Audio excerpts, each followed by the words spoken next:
예, 하나님께 영광의 박수를 올립니다. 아멘.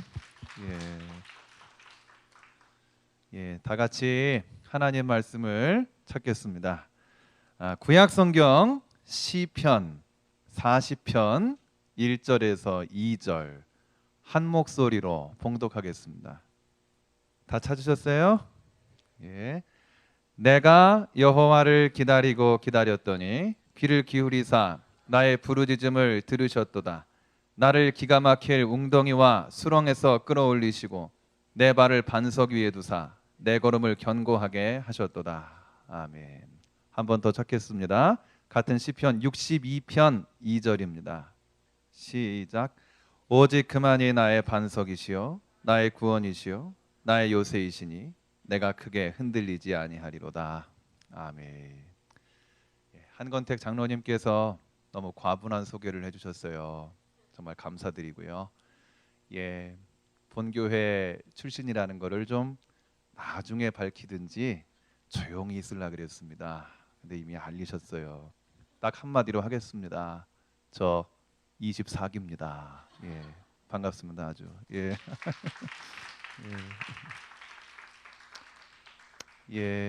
개인적인 얘기는 우리 차차 알아가면서 하고요. 함께 하나님 말씀에 집중해 봤으면 합니다. 여러분, 저는 축구를 잘 못하지만 축구 많이 좋아하죠. 특히 형제들은, 자매들은 축구라 그러면 좀 싫어할 줄 생각해요.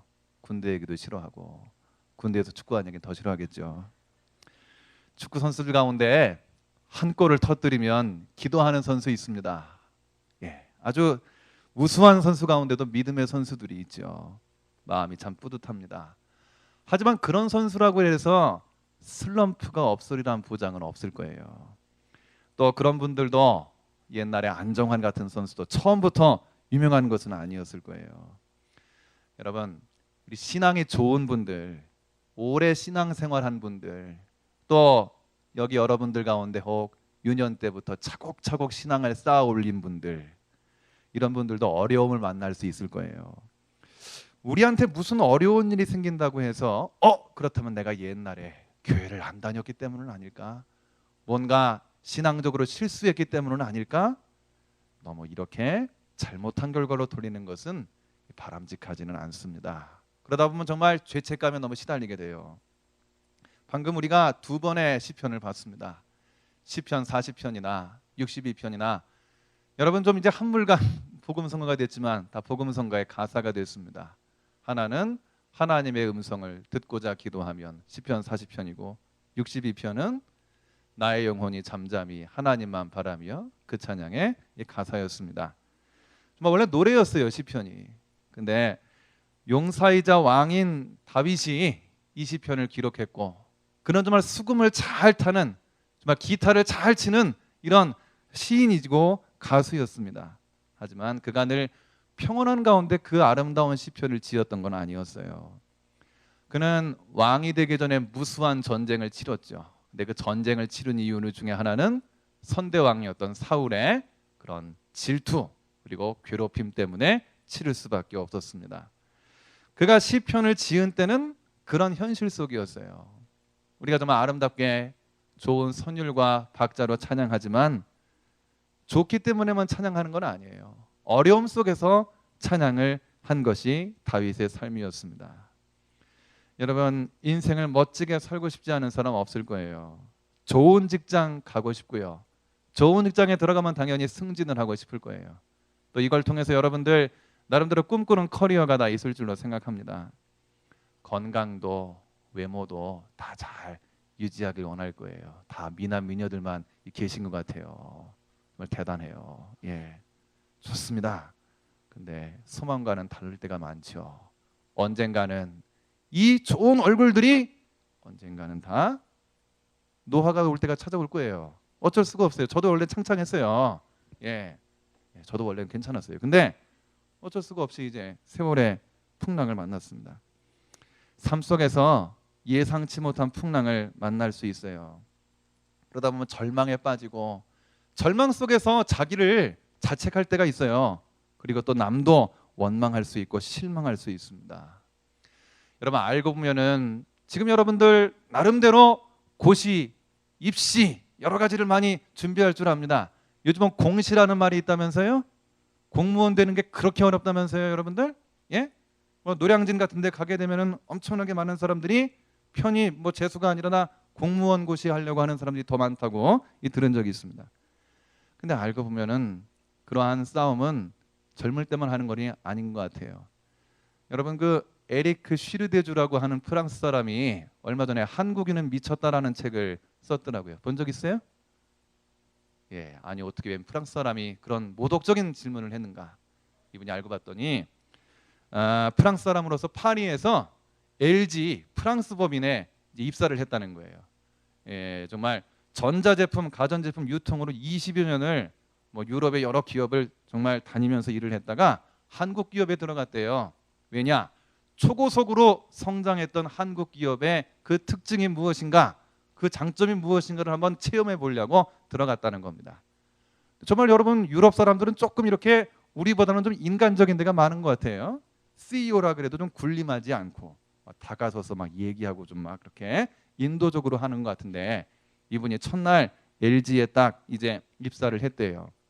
지점장이 자기를 이제 법인장이 자기를 이렇게 잘 인도를 하고 어떻게 활동할 건가에 대해서 설명을 해주고 자기 자리로 돌아갔대요.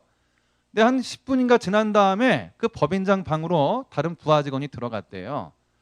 근데 왠지 모르게 벽 너머에서 소리가 나는데 목소리가 좀 더 커지기 시작하더래요. 서로 싸우기 시작하더니 뭔가 그냥 쾅 소리가 나더래요. 그러면서 문이 또 쾅 닫히더래요. 봤더니 비서한테 물어보니까 비서는 프랑스 사람인데 전혀 아무렇지도 않은 표정으로 그 쾅 소리는 사전이 날아가는 소리고 분명히 CEO 법인장하고 그 직원하고 언쟁이 붙었을 거고 결과는 법인장의 승리로 끝났을 거라고 아주 아무렇지도 않게 얘기를 하더라는 거예요. 우리로서는 좀 상사한테 깨지는 게 그냥 좀 이해가 되죠. 우리 워낙 선생님들한테 좀 혼나면서 잘하는 게 있으니까. 요즘은 좀 달라졌겠지만 저희 때만 해도 그랬어요. 예. 그런데 이 프랑스 사람이 보기에는 상사한테 막말 듣고 사전이 날아간다는 건 상상을 못했다는 거예요. 자기 방으로 딱 돌아왔대요. 아무도 없을 때 스스로를 향해서 얘기를 했대요. 조용한 아침의 나라에 온 것을 환영한다, 에리크 하면서 직장 생활을 시작했다고 합니다. 결국 이분도 8년인가 9년 나름대로 프랑스 법인을 끌어올렸지만은 그래서 LG그룹 전체에 400명의 클럽에 들어는 갔대요. 400명이 그 중역들을 400명이라 그런데요. 근데 그 기업은 특징이 400명은 매년 바뀌는데 숫자는 절대 안 바뀐대요. 이름은 바뀌고 숫자는 안 바뀌고 뭐겠어요? 언젠가 누군가는 간다라는 얘기죠. 그 CEO가 집합을 시켜놓고 연말이 되면 발표를 한대요. 근데 승진한 사람, 안 승진한 사람 발표하는 건 그 LG의 문화가 아니라고 에리크 시리즈가 썼더라고요. 뭐냐? 부른 사람은 그냥 있는 거고 안 부른 사람은 알아서 가야 한다는 거예요. 그러니까 여러분 생존 경쟁이 그런 곳에서 프랑스 사람이 한국 기업의 해외 법인에서 생존을 하다가 그분도 결국은 이제 그 생활을 마치고 다른 기업으로 또 갔다는 이야기가 이제 거기 쭉 나옵니다. 알고 보면 여러분 생존 경쟁은 우리가 한국인으로 또 이 현실을 살아가는 한 아마 끝도 없이 계속될 거예요. 그런 가운데 예상치 못한 풍랑을 또 만날 겁니다. 잘 되면 제 탓, 못 되면 조상 탓, 그래서 다른 데서 원인을 찾을 수도 있을 거예요. 근데 그리스도인이라면 어떤 사람입니까? 이런 현실 속에서도 하나님을 중심에 모시는 사람이에요. 그리스도인은 무슨 일을 만나도 일단은 하나님께서 나와 함께 하심을 확신하는 사람입니다. 그 결과 그 어떠한 일을 만나도 무엇을 먼저 기도하는가? 주님, 이런 상황에서 하나님이 주시는 뜻은 무엇입니까? 이것을 기도하는 거예요. 이 일을 통해 하나님은 내가 무엇을 깨닫기 원하시는가? 내가 앞으로 어떻게 변화되기를 원하시는가? 이거를 구하는 겁니다. 물론 이 자리에 청년 여러분들 생활해온 경험도 다양할 줄 생각합니다. 전공이나 여러분 취업이나 앞으로 나아갈 진로도 여러분들 얼굴색만큼이나 정말 표정만큼이나 다 다양할 줄 알아요. 그런데 삶의 파도를 극복할 방법을 때론 지식으로 여러분 나름의 경험으로 인터넷 검색으로 선후배들의 충고 속에서 찾을 수도 있을 거예요. 근데 우리가 한번 인생 전체에 다가오는 풍랑의 문제를 한번 이 말씀 속에서 발견해 보자는 것입니다. 물론 저나 여러분이나 주님과 관계를 맺어도 이 어려움과 파도는 닥쳐옵니다. 한번 극복할 방법을 본문들 속에서 세 가지로 생각해 보겠습니다. 첫 번째는 하나님은 사람의 한계 속에서 일하시기 시작한다는 겁니다. 여러분, 존 뉴턴이라고 하는 옛날 미국의 노예 상인이 있습니다. 포악한 성품입니다. 흑인들을 마구 끌고 갑니다. 아울러 하나님을 부인했던 사람입니다. 그가 술을 좋아해서 과음을 하다 바다에 뛰어들었습니다. 그런데 나무에 걸려서 살게 됐습니다. 하나님은 존 뉴턴이란 페류나를 살려주셨다라고 사람들은 얘기했어요. 하지만 그는 부인했습니다. 하지만 그가 병에 걸렸습니다. 노예선 타는 직업이라 할지라도 이제 더 이상 할 수가 없을 정도로 그는 알아눕게 됐습니다. 그래서 그 노예선을 못 탔어요. 그달치 수입이 없어지게 된 거예요. 근데 소식이 들려왔다는 겁니다. 배가 침몰했어요. 4명을 제외하고 바다에 빠져 익사했다는 겁니다. 얼마나 많은 노예들이 또 상인들이 같이 죽었을까요? 근데 알고 봤더니 그가 타려고 했지만 아파서 못 탔던 배가 그렇게 정말 타선을 했다는 겁니다. 거기서 그가 인정했다는 거예요. 말할 수 없이 악한 자에 대한 정말 얼마나 많은 사람들을 팔아넘겼는가. 이 나에 대한 하나님의 은혜는 얼마나 크신가. 많은 동료들이 죽고 자기는 우연히 살아남은 사건 속에서 노예 사냥꾼 존 뉴턴이 그날로 회개를 했습니다. 그래서 여러분도 아시는 찬송가의 고전 나 같은 죄인 살리신을 지었습니다. 아무리 포악했던 사람, 또 아무리 강력한 힘을 가졌던 사람이라 할지라도 병에 걸렸어요. 노예선 배를 탈 수가 없어요. 일을 할 수가 없어요. 하지만 바로 그 한계 속에서 하나님은 그의 마음을 여시기 시작하신 거예요. 알고 보면 여러분, 오늘처럼 이렇게 좋은 날, 또 여러분들 창창하고 힘이 있을 때 하나님 찾는 사람들이 솔직히 참 드물어요. 가지고 있던 게 사라지면, 믿었던 사람들이 하나둘 사라지면 그제서야 뭔가 좀 깨달아지는 거예요. 부모님도 여러분도 그럴 거예요. 왜 자꾸 나한테 간섭해요? 왜 자꾸 이래라 저래라 그래요? 그런데 그 어머니의 음성이 아버지가 그리워질 때가 있죠. 어디 가야 되는데 지갑에 돈이 떨어졌을 때, 예? 그렇죠? 예? 뭔가 아쉬워지게 되면 왠지 모르게 떠오른단 말이에요. 그러면서 자기 자신을 돌아보게 되고 마는 것이 우리들의 현실인 겁니다. 사람은 한계를 절감할 때 겸손해져요. 근데 알고 보면 그때가 하나님을 찾을 수 있는 적기라는 거죠. 여러분, 이 가운데서 형제들 가운데 군대 다녀온 형제들 있나요? 손 좀 들어볼까요? 예, 좋습니다. 몇 분 계셔요? 자매들 가운데 군선교, 군인교회 혹시 가본 분들 있나요? 혹시 그러면 군대 간 사람들 면회 가본 분? 예. 군인교회 가본 분 있어요? 그래요. 군대 교회에는 물론 장병들이 많이 옵니다. 근데 이제 왜 오느냐? 아마 같은 시간, 이 시간에 어느 뭐 부대에서 군인교회로 모여도 많이 모였을 거예요. 여러분들보다 훨씬 많이. 어떤 부대냐? 특히 훈련소, 신병교육대 이런 이름이 들어간 교회일수록 많이 옵니다. 알고 보면 여러분 뭐 예배를 드리려다기보다는 성경책으로 벽을 쌓고 고개를 파묻고 자는 사람, 쉬는 사람 등등이 많습니다. 근데 그 청년들이 사회에 있었다면 그렇게나 많이 교회로 갔을까? 참 미지수인 거예요. 똑똑한 사람들 많았을 거예요. 아유, 내가 그래도 이 정도면 머리가 얼마나 좋은데, 내가 배운 전공이 있는데, 과학 시대인데 보이지 않는 하나님을 어떻게 믿는가? 당당했을 거예요. 하지만 비록 잠을 잔다 할지라도 군대로 가니까 거기 오는 거예요. 여러분 혹시 주머니에 돈이 있다 할지라도 초코파이 사 먹는 사람 있어요 여기서? 애들 것 같죠? 근데 이상해요. 군복 입고 머리 깎으면 그게 맛있어져요. 마구 사 먹게 돼요. 근데 몽실통통이면 더 좋아해요. 솔직히 말하면은 사 먹게 돼요. 예, 좋아하게 됩니다. 설탕 들어가면 좋아해요. 참 단순하죠? 거기서 작은 간식 하나가 얼마나 소중한지를 알게 되는 거예요. 사람이 그렇게 단순하면서도 참 그렇게 인생이란 걸 오묘한 거예요.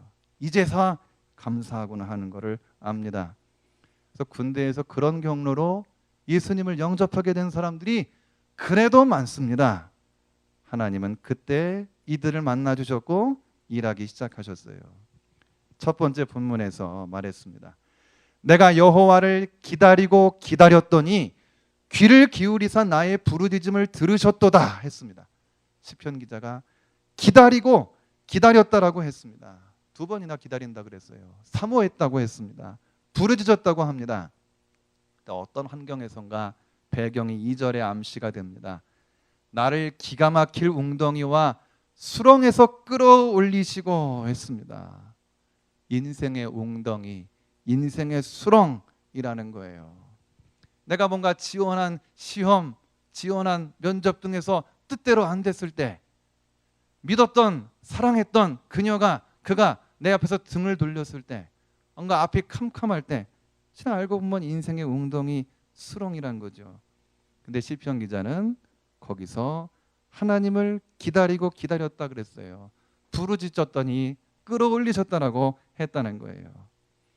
여러분, 우리는 한계에 처하면 기도가 간절해지게 됩니다. 근데 그때 하나님께서는 그 기도를 들으시는 거예요. 아휴, 저놈 저거 간사하구나, 이런 상황에서나 기도하더니 절대 그렇게 안 하십니다. 주위에 도울 사람이 아무도 없을 때가 있어요. 사람이 소용없을 때가 있어요. 하지만 바로 그때가 하나님을 바라볼 절호의 기회인 줄을 믿으시기를 바랍니다. 여러분, 두 번째는요, 하나님은 나의 성공보다 더 바라시는 게 있어요. 하나님은 당신과 나 사이에 인격적 관계를 더 원하십니다. 하나님 바라볼 때 한계 속에서 하나님이 일하십니다. 우리가 또 반문할 수 있어요. 아휴, 하나님 이렇게까지 떨어뜨리셨다가 다시 끌어올리실 거면 진작에 처음부터 편하게 해주시죠. 왜 기도해야만 살려주시나요? 한번 우리가 스스로 물어볼 필요가 있어요. 이어지는 이 얘기입니다만, 여러분이나 저나 편안하기만 하면은 하나님을 알아보기나 할까요? 예? 편안하게 생활할수록 감사가 사라지는 거예요. 여러분, 우리 지금 당장 나가게 되면은 초코파이나 바나나 하나 그렇게 좋을까요? 근데 이상하죠? 극기 훈련만 들어가도 그게 달라지는 거예요. 여러분, 군대도 옛날엔 그것도 좋아했어요. 근데 육군은 정말 그렇다는데 공군 같은 데는요, 초코파이가 안 통한대요. 햄버거도 그냥 좀 그렇다는 얘기를 들었어요. 편할수록 달라진다는 게 많다는 거예요. 고통이 와서 괴롭지만 그때 하나님을 바라본다면, 간절해진다면 차라리 나은 거예요. 여러분, 그래서 우리가 이따금씩 극기 훈련도 가고 이따금씩 체험 삶의 현장에 나오듯이 좀 힘든 아르바이트도 한번 해보게 되는 거예요. 그래야 삶 속의 감사함을 스스로 발견하니까요.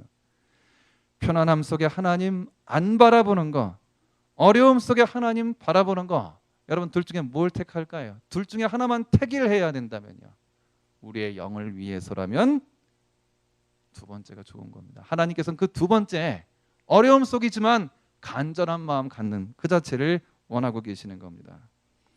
하나님이 나를 보실 때 원하시는 것은 자식인 우리가 얼마나 성공했느냐, 실패하면 어떻게 되느냐, 이건 아니에요.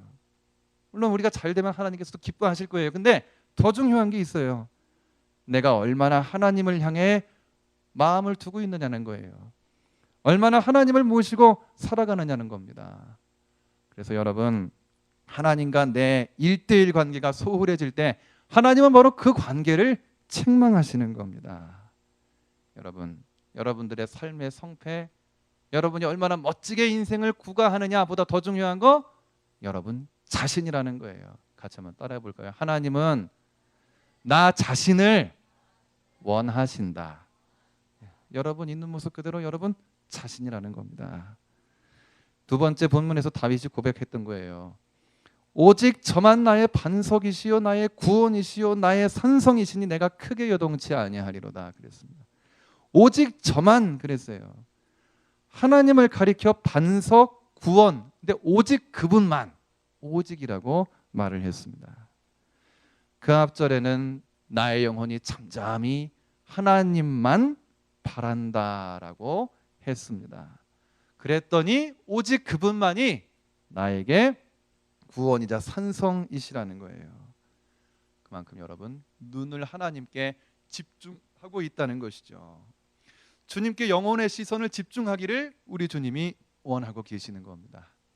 여러분, 예수님께서 때론 많은 핍박도 받으시고 논쟁도 하셨고 바리새인들이 괴롭히기도 했지만 예수님이 정말 위로를 받고 즐거워하셨던 집이 있습니다. 누구네 집인지 아세요? 삼남매의 집이었습니다. 삼형제 자매의 집이었어요. 나사로, 마르다, 마리아의 집이었습니다. 그네들의 집에 가면 예수님께서는 참 편히 쉬시기도 하고 그 삼남매와 대화도 하셨고 특히 나사로는 기적까지 일으켜서 살리셨습니다. 근데 여러분, 예수님이 오시니까 얼마나 여러분 나름대로 또 분주해야 돼요. 준비해야 되잖아요. 이걸 제일 잘하는 사람이 언니 마르다였어요. 근데 마르다가 보기에 마리아가 뭐를 해야 되느냐? 여러분, 솔직히 후배나 동생이 여러분 열심히 일을 하는데 가만히 있는다고 생각해 보세요. 어떨 것 같아요? 근데 동생 마리아는 예수님 옆에서 계속 말씀만 듣고 있는 거예요. 우리로 말하면 뭐예요? 눈치가 되게 없는 거죠. 그렇죠? 동생 돼가지고 어떻게 그렇게 언니가 열심히 음식 만드는데 가만히 듣고만 있는 거예요? 근데 예수님한테 따지고 있는 겁니다. 정말 주여, 내 동생이 나 혼자 일하게 두는 것을 생각지 아니하시나이까 저를 명하사 나를 도와주라 하소서. 여러분, 옛날 성경이니까 번역을 예스럽게 하니까 이렇게 점잖게 말하는 거겠죠. 여러분, 정말 여러분 동생이 잘못했다고 해서 부모님한테 어머니여, 내 동생이 나 혼자 일하게 두는 것을 생각지 아니하시나이까 그럴 것 같아요? 아, 예수님, 선생님, 쟤 좀 보세요. 어떻게 그냥 놔두고 계세요? 이런 식이 됐겠죠. 근데 예수님은 오히려 뭐라 그러세요? 마르다야, 마르다야, 내가 많은 일로 염려하고 근심하나 그러나 몇 가지만 하든지 혹 한 가지만이라도 족하니라. 마리아는 이 좋은 편을 택하였다고, 한 가지 내 곁에서 내 음성을 듣는 것을 택하였다라고 오히려 빼앗기지 아니하라고 말씀하셨습니다. 물론 우리는 의심스럽죠. 아니, 저렇게 그럼 일도 안 하고 손님이 와도 가만히 있고 말씀만 들으면 된다고만 하시는 건가? 성경만 보고 일은 안 해도 된다는 얘기인가 생각할 수 있어요. 하지만 말씀에 대해서 새겨봐야 되는 거죠. 손발로 일하는 거 이전에 예수님과 나 사이의 관계를 그렇게 생각해야 된다는 말씀인 것입니다.